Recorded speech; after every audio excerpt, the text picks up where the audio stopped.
Welcome to another episode of Solution. My name's JH, this is Brendan L. And we are following on from our discussion on step one. And here we want to talk a little bit about the spiritual principle associated with step one, which is acceptance. Acceptance. Like 10 years on into my, not quite 10 years, but 9 and a bit years into my journey. Sure, I've come a long way around acceptance of things, people, places, etc. Indeed. But I still struggle with it.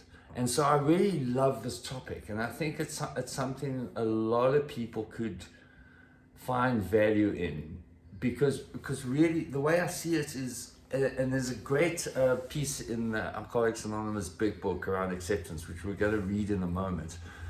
But basically, I would say that the antonym of acceptance is resistance, maybe, right? So the invitation around acceptance revolves typically when I am struggling with something. It could be with another person, it could be with a situation in my life.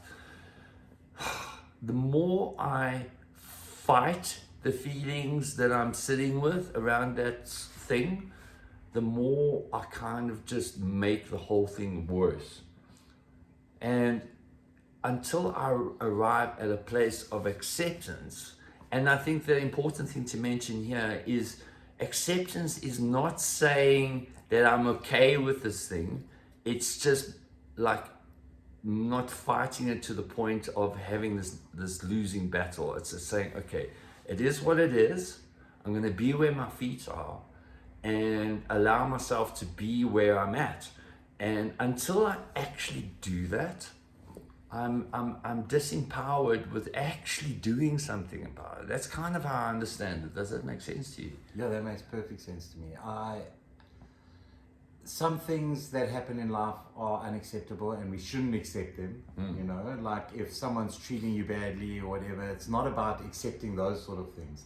It's about accepting things that are out of my control. Right. Like I can't accept, if I can't change how other people behave around me. I can't change their thinking. And these are things I need to accept. But if someone is being abusive to me or I'm in a situation where I can change it, I certainly don't have to accept that situation.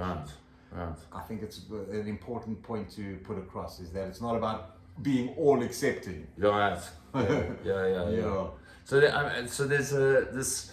If you're not comfortable with the word prayer, maybe change it for the word mantra. There's this mantra prayer that we always say at the end of the meetings that God grant me the serenity to accept the things I cannot change, but the courage to change the things I can, and the wisdom to know the difference. I think there's a whole topic there for another video. But so, do you want to just read that bit in the big book around I just want to add one other thing about acceptance.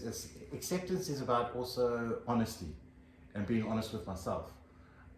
If I'm not honest with myself, I can't accept what's happening around me. I can't accept the fact that I'm an addict if I'm not being honest with myself. Honesty plays a huge role in acceptance. Got you. Honesty with myself. Yes. Got you. Okay. Okay, so on page 52 of the big book, mine's a black sheep big book, they talk about acceptance, and it says here, and acceptance is the answer to all my problems today. When I'm disturbed, it is because I find some person, place, thing, or situation, some fact of my life unacceptable to me, and I find no serenity until I accept that person, place, thing, or situation being exactly the way it is supposed to be at this moment.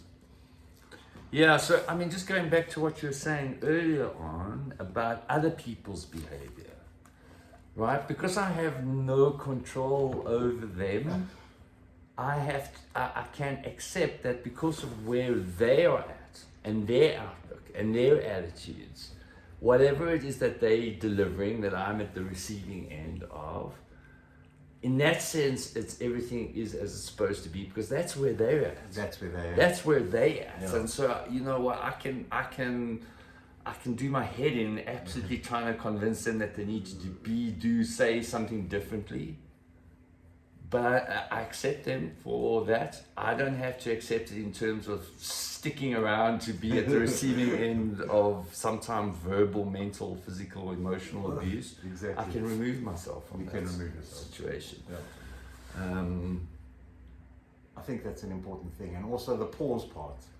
Like when I find things that are unacceptable, or I can't change other people, and I want to react, I need to pause and respond.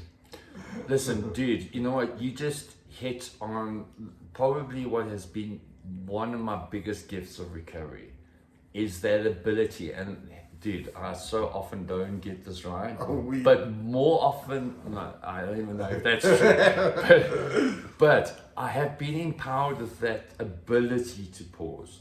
And that I found came to me after I did step 4 and onwards, right? Is because now, once I've done those steps and I've learned to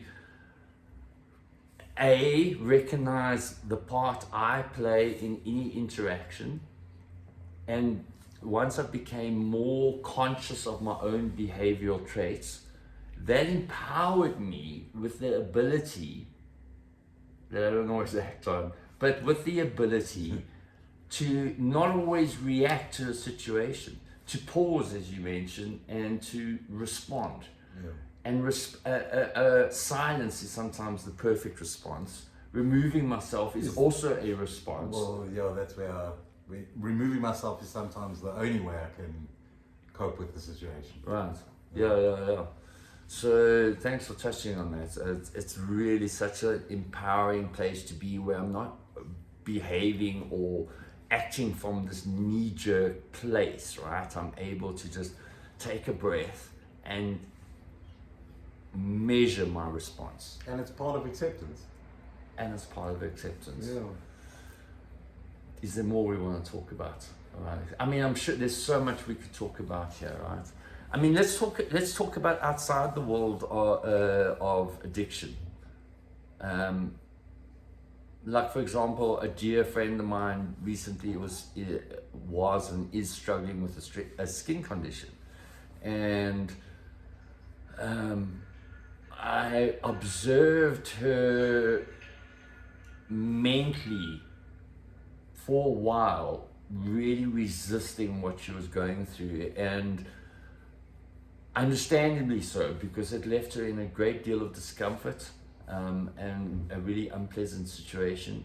But so we had this chat around acceptance, and I think it helped her, just reaching a place of, well, okay, I accept that this is what's going on for me.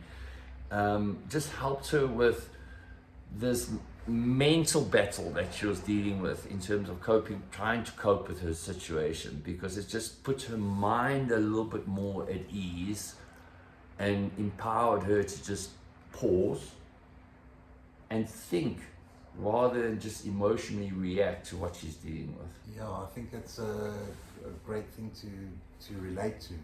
Is like if you lose a parent, or if you get cancer, or if any of those things, there's a lot of acceptance that comes with those sort of things. Like losing someone you love, the point you want to reach is acceptance around that. And being diagnosed with maybe a fatal disease, you want to reach that point of acceptance. And it's not the easiest thing to do all the time. Yeah. When it's probably the most spiritual part of reaching is the acceptance part, and when we do reach that point, that's when we can actually do things and change our outlook. And because most of the time it comes with anger and fear and all those things. I think you have to go through all those things before you reach a stage of acceptance. Yeah, I think that's so valuable that you touched on that, because arriving at acceptance, as you're saying, is very often a process. Yeah.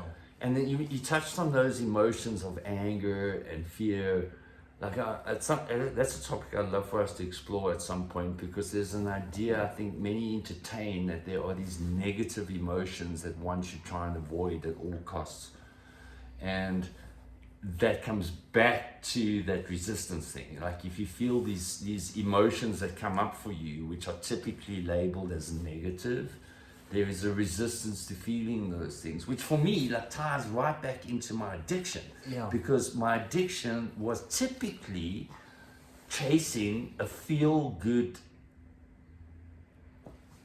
kind of position with regards to all things. I wanted to feel good the whole time. I didn't want to feel those negative things. Exactly. And accepting those negative emotions is part of the process of arriving at a grander place of acceptance. Yeah, and I like what you say, that they're not really negative emotions. No, I think we need to actually reframe feel them. them. Yeah.